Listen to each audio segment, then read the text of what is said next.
そのうち忘れるさ。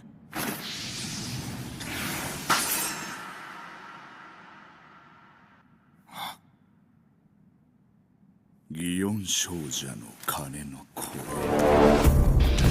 諸行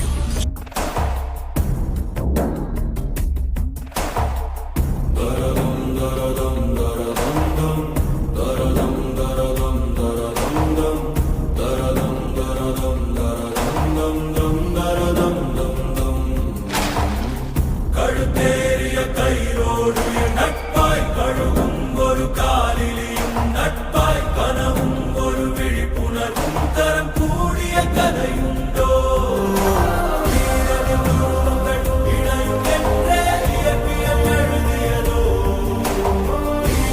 பயணங்கள் இணையும் என்றே இதயங்கள் எழுதியதோ எங்காகிலும் பார்த்தது உண்டோ நீருடன் சேர்ந்தது உண்டோ யார் யாரினை விழுங்குவர் என்பதை சொல்வாரும்